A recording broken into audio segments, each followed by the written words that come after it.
সম্প্রতি রিলিজ করেছে ম্যাডক ফিল্মস প্রযোজিত স্ত্রী 2।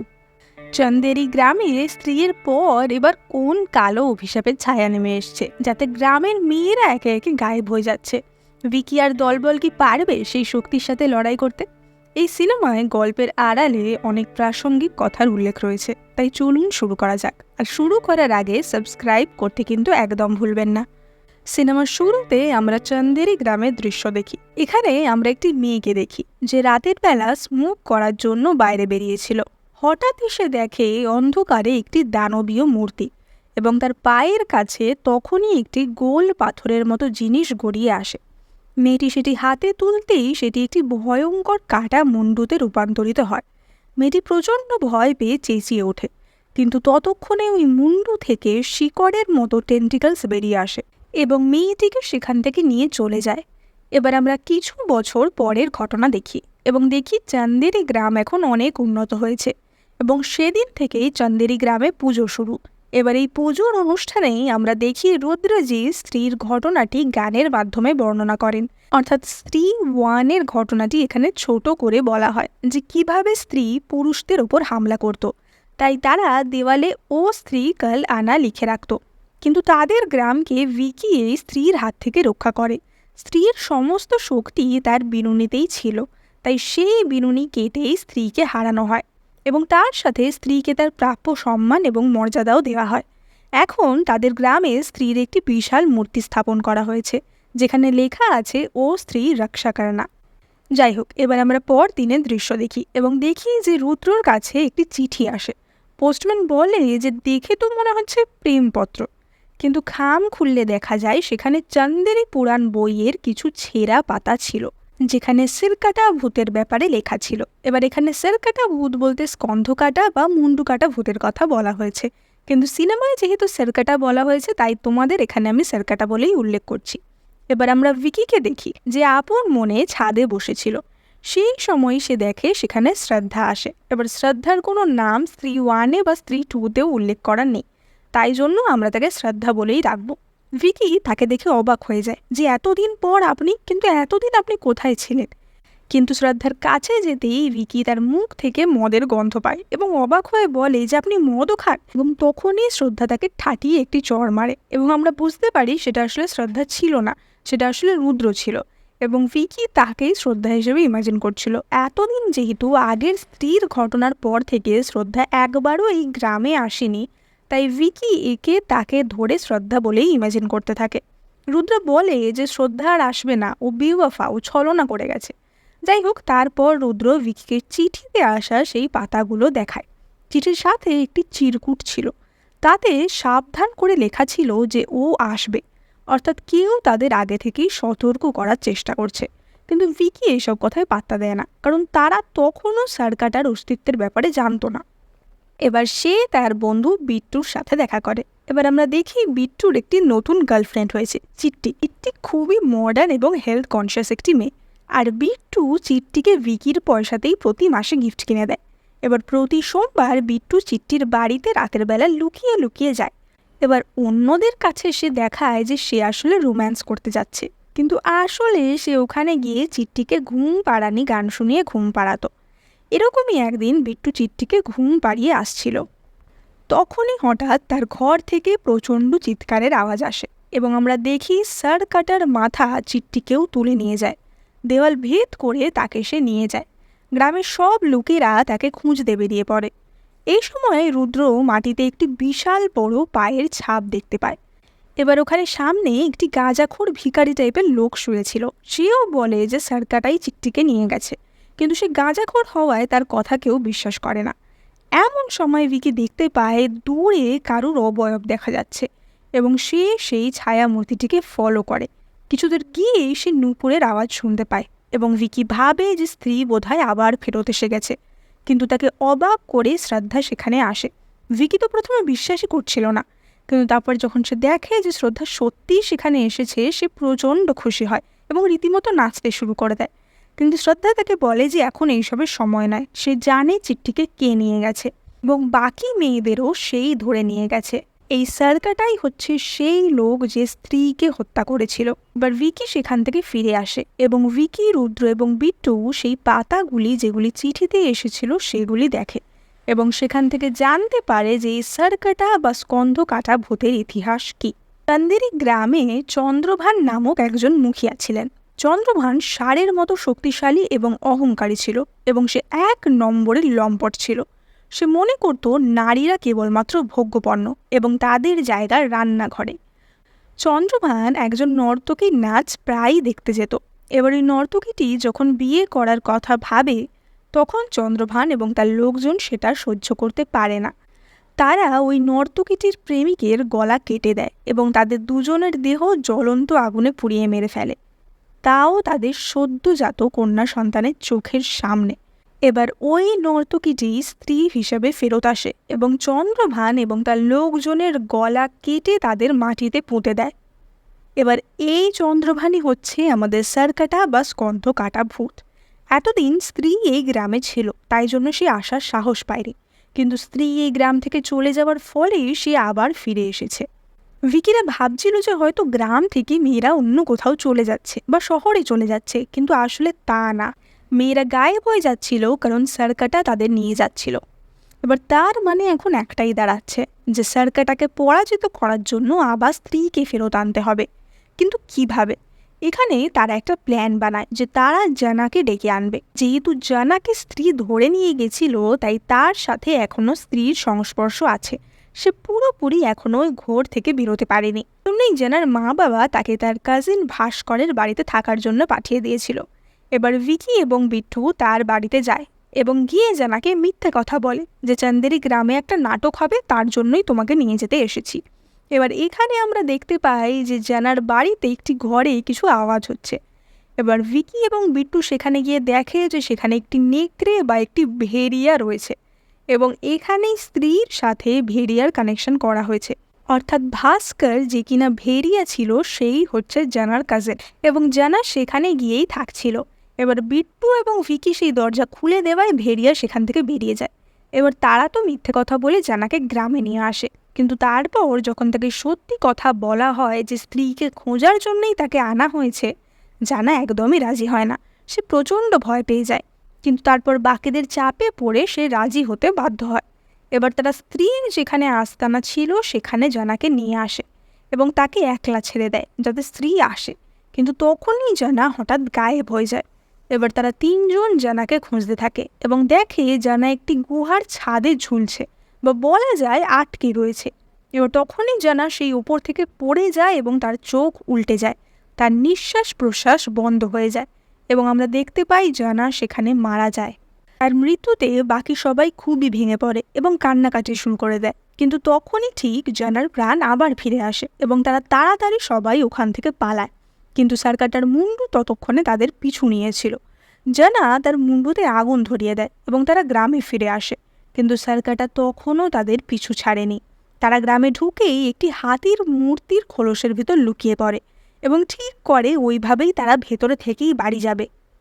কিন্তু তখনই সেখানে সার্কাটা চলে আসে এবং ভিকির গলার টিপে ধরে।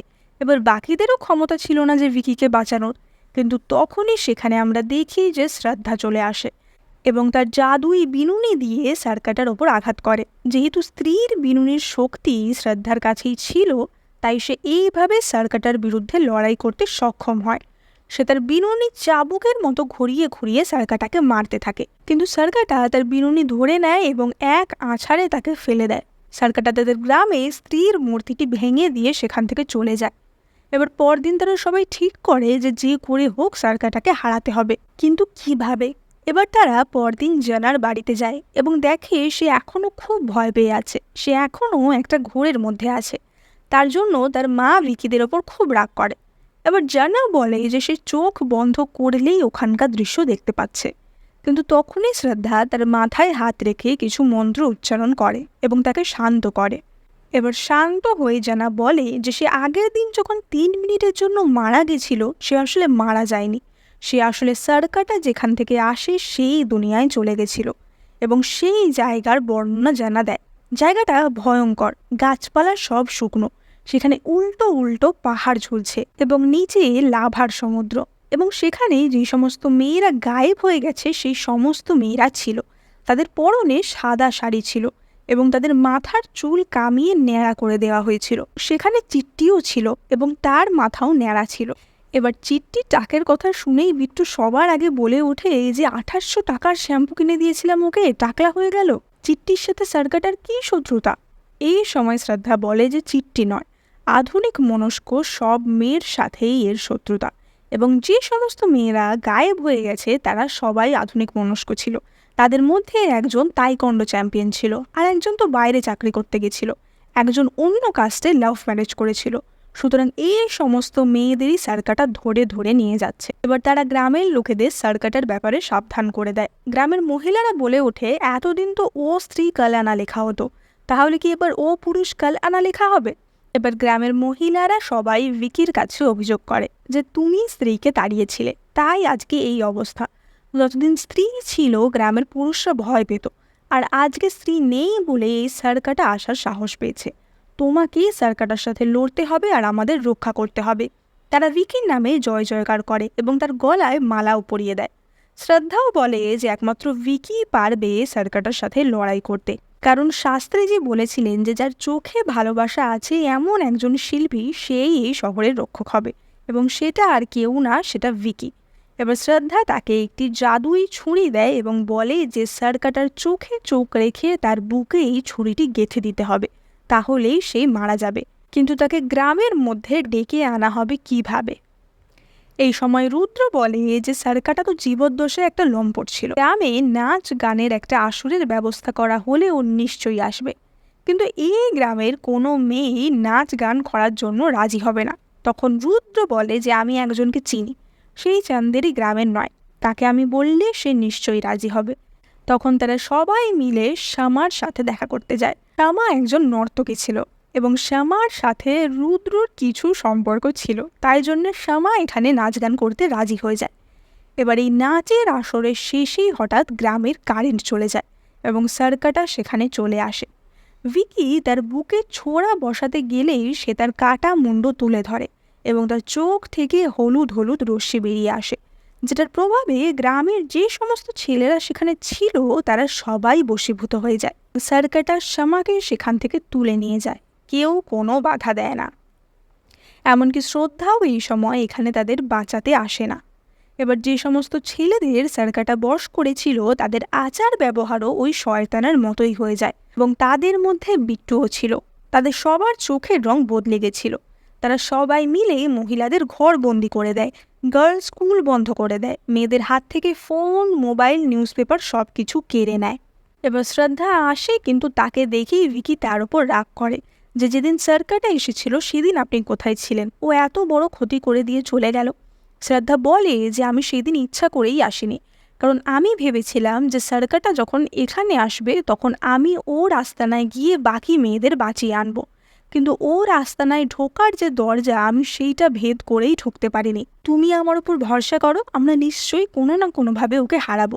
কিন্তু ভিকি বলে যে কিভাবে ভরসা করব? আপনি আমার ব্যাপারে সব জানেন, কিন্তু আমি আপনার ব্যাপারে কিছুই জানি না। আপনি কে, আপনার কি নাম, কোথায় থাকেন, কোনো কিছুই আমি জানি না। লোকে আমাকে কত কিছু বলে যে আপনি পিশাচিনী, আপনি ছালাওয়া, আপনি বেওয়াফা, কিন্তু তারপরেও আমি আপনাকে ভালোবাসি, কিন্তু আপনার আসল পরিচয়টুকুও আমি জানি না। শ্রদ্ধা তাই শুনে বলে যে আমি তোমাকে যদি আমার আসল পরিচয় বলি তুমি মেনে নিতে পারবে না, সঠিক সময় এলে আমি ঠিকই তোমাকে সব কিছু বলবো। এবার এই সময় জানা এবং রুদ্র সেখানে চলে আসে। রুদ্র বলে যে আমাদের সাবধান করে যে চিঠিটা পাঠিয়েছিল তার কাছে গেলেই হয়তো আমরা সার্কাটার ব্যাপারে আরও বিশদে জানতে পারবো। এবার ওই চিঠি যে পাঠিয়েছিল তার ঠিকানা চেক করে তারা এবং দেখে সেখানে ভোপালের একটি পাগলা গারদের ঠিকানা দেওয়া।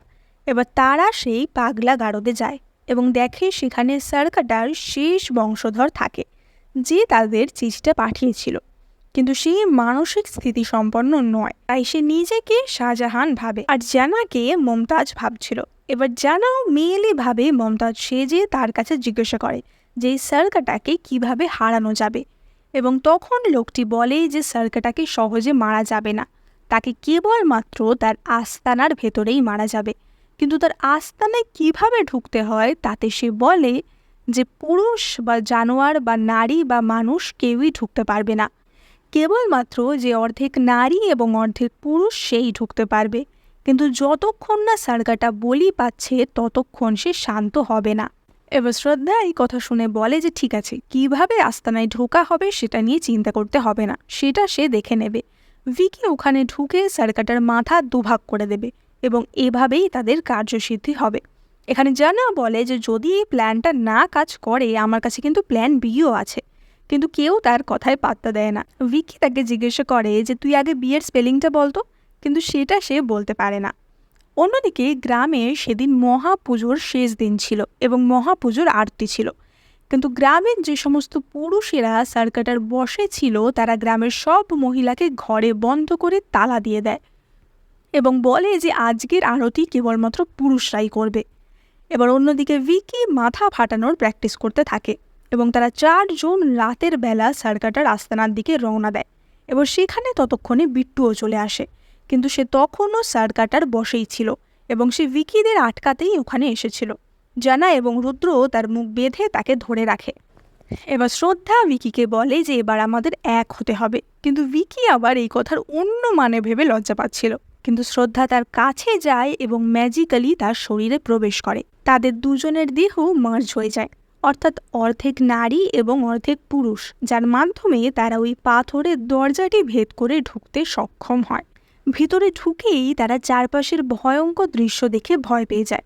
এই সময় শ্রদ্ধা ভিকিকে আসল কথাটা বলে। সে বলে যে সার্কাটা ততক্ষণ শান্ত হবে না যতক্ষণ না সে স্ত্রীর বলি পাচ্ছে, আর সার্কাটার কাছে শ্রদ্ধাই হলো স্ত্রী, কারণ স্ত্রীর বিনুনি শ্রদ্ধার কাছে আছে, তাই শ্রদ্ধাকেই নিজের বলি দিতে হবে। এই কথা শুনে ভিকি খুবই ভেঙে পড়ে এবং কিছুতেই রাজি হয় না, কিন্তু শ্রদ্ধা বলে যে তুমি এখন স্বার্থপর হলে হবে না, বাকি মেয়েদের বাঁচানোর জন্য আমাকে বলিদান দিতেই হবে। এদিকে বাইরে আমরা দেখি জানা এবং রুদ্র বসেছিল। এবার আমরা আগেই জানি যে জানা চোখ বন্ধ করলেই সার্কাটার আস্তানার ভেতরে দৃশ্য দেখতে পেত, তাই সে বাইরে বসেই দেখতে পাচ্ছিল যে ভেতরে কি হচ্ছে। তাই সে বাইরে বসেই রুদ্রকে লাইভ কমেন্ট্রি করে শোনাচ্ছিল।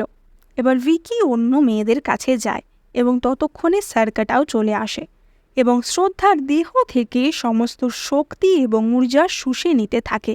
এবং এই সিনটা দেখে আমার অনেকটা হ্যারি পটারের ডেমেন্টরের সিনটা মনে হয়েছে। তোমাদের কাদের কাদের সিনটা একরকম লাগলো কমেন্ট করে জানিও কিন্তু। এবার ভিকি এবং শ্রদ্ধা ভেবেছিল যে শ্রদ্ধার বলিদান দিলে বাকি মেয়েদের বাঁচানো যাবে, কিন্তু তা হয় না। আমরা দেখি যখন সার্কাটার মুন্ডু শ্রদ্ধার মুখ থেকে শক্তি শুষে নিচ্ছিল তখন বাকি মেয়েদের মুখ থেকেও ওরকম আলো বেরোতে থাকে, কারণ শ্রদ্ধার সাথে বাকি মেয়েরাও কানেক্টেড ছিল এবং শ্রদ্ধা মারা গেলে বাকিরাও মারা যেত। ভিকি সেটা বুঝতে পেরেই ছুটে আসে এবং সার্কাটার মুন্ডু 2 ভাগে ভাগ করে দেয়। সে ভেবেছিল এতেই সার্কাটা খতম হয়ে যাবে, কিন্তু তাতে উল্টো ফল হয়। তার মুন্ডু 2 ভাগে ভাগ হয়ে যায় এবং সেখান থেকে 2টো মুন্ডু সৃষ্টি হয়। এবার সে এবং শ্রদ্ধা মিলে সেই মুন্ডু শেষ করার চেষ্টা করে, কিন্তু তাতে আরও মুন্ডুর সংখ্যা বাড়তে থাকে এবং তারা দুজনে মিলে তা সামলাতে পারছিল না। সেই সময় শ্রদ্ধা বলে যে স্ত্রী যে তরোয়াল দিয়ে সার্কাটার গলা কেটেছিল সেই তরোয়াল দিয়েই ওকে খতম করতে হবে, এবং শ্রদ্ধা দেখায় যে একটি পাথরের মধ্যে সেই তরোয়ালটি আটকানো রয়েছে এবং সেই তরোয়ালটা ভিকি বার করতে পারবে। মন থেকে চেষ্টা করলেই একমাত্র সেটা বের করা সম্ভব, গায়ের জোরে সেটা বের করা যাবে না। এদিকে ভিকি সেই তরোয়াল বের করা ট্রাই করছিল, কিন্তু সে পারছিল না। এই সময় সার্কাটার একটি মুন্ডু এসে ভিকিকে কবজা করে নেয়, অন্য আরেকটি মুন্ডু শ্রদ্ধাকে কবজা করে নেয়। তখনই আমরা দেখি সেখানে ভাস্কর চলে আসে এবং সে ভেড়িয়া রূপ ধারণ করে এবং সার্কাটার মুন্ডুদের ছিঁড়ে খুঁড়ে দেয়। আর এটাই ছিল জানার প্ল্যান বি, যেটা সে আগেই বলার চেষ্টা করেছিল। এবার সার্কাটার দেহ সেখানে হাজির হয় এবং তার সমস্ত মাথাগুলি তার সাথে মিলিত হয়ে সে আরও শক্তিশালী হয়ে ওঠে এবং সম্পূর্ণ রূপ ধারণ করে। সে ভেড়িয়াকে এক ঝটকায় ঘায়েল করে দেয়। শ্রদ্ধা তার জাদুই বিনুনি দিয়েও সার্কাটাকে ঘায়েল করার চেষ্টা করে, কিন্তু সে শ্রদ্ধার বিনুনি ছিঁড়ে দেয় এবং তার গলা টিপে ধরে এবং তখনই শ্রদ্ধা মা বলে চেঁচিয়ে ওঠে এবং আমরা দেখি ওপর থেকে আলোক রশ্মি বিচ্ছুরিত হয় এবং সেখান থেকে স্ত্রী বেরিয়ে আসে। বা সার্কাটার সাথে তার যুদ্ধ শুরু হয়, কিন্তু স্ত্রীর কাছে তার আগের বিনুনি ছিল না, তার সমস্ত শক্তি কিন্তু বিনুনিতেই ছিল, কিন্তু বিনুনি আগের বারই কাটা হয়েছিল, তাই তার ক্ষমতাও কমে গেছিল। সে সার্কাটার সাথে পেরে উঠছিল না। তখনই ভিকি মন থেকে চেষ্টা করে সেই তরোয়ালটি পাথর থেকে বের করতে সক্ষম হয় এবং সেই তরোয়াল স্ত্রীর হাতে তুলে দেয়। স্ত্রী আরও একবার এই শয়তানের মুন্ডু কেটে 2 ভাগ করে এবং তার দেহ এবং মুন্ডু লাভায় ফেলে দেয় এবং সার্কাটার এখানেই সমাপ্তি ঘটে। একদিকে স্ত্রী সার্কাটার ওপর জয়লাভ করে, অন্যদিকে গ্রামের সব মহিলারা তাদের দরজা ভেঙে বেরিয়ে আসে আরতিতে যাওয়ার জন্য। স্ত্রী সেখান থেকে চলে যায় কারণ সেই শ্রদ্ধার মা ছিল এবং তাই জন্যই সে তাকে সাহায্য করতে এসেছিল এবং বাকি মেয়েদের গ্রামে ফিরিয়ে আনা হয়। সার্কাটা মারা যাওয়ার সাথে সাথেই আমরা দেখতে পাই অন্য ছেলেরা যারা সার্কাটার বসে ছিল তারাও আগের মতো ঠিক হয়ে যায়। এবার আমরা শেষ সিনে ভিকি এবং শ্রদ্ধার কথোপকথন দেখতে পাই। ভিকি তাকে জিজ্ঞাসা করে যে স্ত্রীর ঘটনা তো বহু কয়েকশো বছর আগের ঘটনা, তাহলে আপনি কি করে ওনার মেয়ে? এই সময় শ্রদ্ধা বলে যে আমি ওনার মেয়ে এবং আমিও অত বছর আগেরই। আমার জীবনের একমাত্র উদ্দেশ্য ছিল আমার মায়ের আত্মার মুক্তি করানো, তাই জন্যই আমি এই গ্রামে এসেছিলাম এবং তোমার সাথে বন্ধুত্ব করেছিলাম। লোকেরা আমার পিছনে আমাকে যেগুলো বলে যে আমি পিশাচিনী, আমি ছালাওয়া, আমি বেওয়াফা, সেগুলো সবই সত্যি। ভিকি বলে যে তাহলে আমাদের মধ্যে যে সম্পর্ক সেটা কি মিথ্যে? এবং শ্রদ্ধা বলে যে মিথ্যে নয়, আমাদের সম্পর্ক সত্যি, যেটা আত্মার সাথে আত্মার সম্পর্ক। এই সময় ভিকি বলে যে আমি তো আপনার নামও জানি না এবং শ্রদ্ধা কানে কানে তার নামটা তাকে বলে যায়, কিন্তু আমাদের সেই নামটা বলা হয় না এবং তারপর সে হাওয়ায় মিলিয়ে যায় এবং এখানেই আমাদের সিনেমা শেষ হয়। সিনেমায় যে সার্কাটা দানবটিকে দেখানো হয়েছে যে নারী স্বাধীনতায় বিশ্বাস করে না, মেয়েদেরকে ভোগ্যপণ্য মনে করে, এরকম দানব কিন্তু আমাদের সমাজেও প্রতিনিয়ত ঘুরে বেড়াচ্ছে। সিনেমায় যত সহজে তাকে শাস্তি দেওয়া গেছে, বাস্তবে কি ততই সহজে তাদের শাস্তি হয়? সাম্প্রতিক ঘটনাগুলি হয়তো তার উদাহরণ, কিন্তু হার মানলে চলবে না। পাপীর শাস্তি হবেই এই ভেবেই আমাদের এগোতে হবে। আর সর্বোপরি সমাজের প্রত্যেকটা মানুষের মানসিকতার বদল দরকার। কমেডি হরর জনারের এই ছবিতে কিন্তু গল্পের আড়ালে বাস্তবের এই দিকটি খুব সুন্দরভাবে তুলে ধরা হয়েছে এবং এই সিনেমা দেখে তুমি হাসতে বাধ্য হবে। তাই তোমরা যারা কমেডি হরর সিনেমা দেখতে পছন্দ করো তারা কিন্তু এই সিনেমাটা দেখতে পারো। কেমন লাগলো সেটা কমেন্ট করে জানি। আর মুভি এক্সপ্লেন বাংলাতে কিন্তু আমি তোমাদের জন্য নতুন সিনেমা এবং সিরিজের এক্সপ্লেনেশন নিয়ে আসি। তাই তোমরা লাইক, কমেন্ট, শেয়ার, সাবস্ক্রাইব করে আমার পাশে থেকো। সাবস্ক্রাইব করলে আমার খুবই ভালো লাগবে।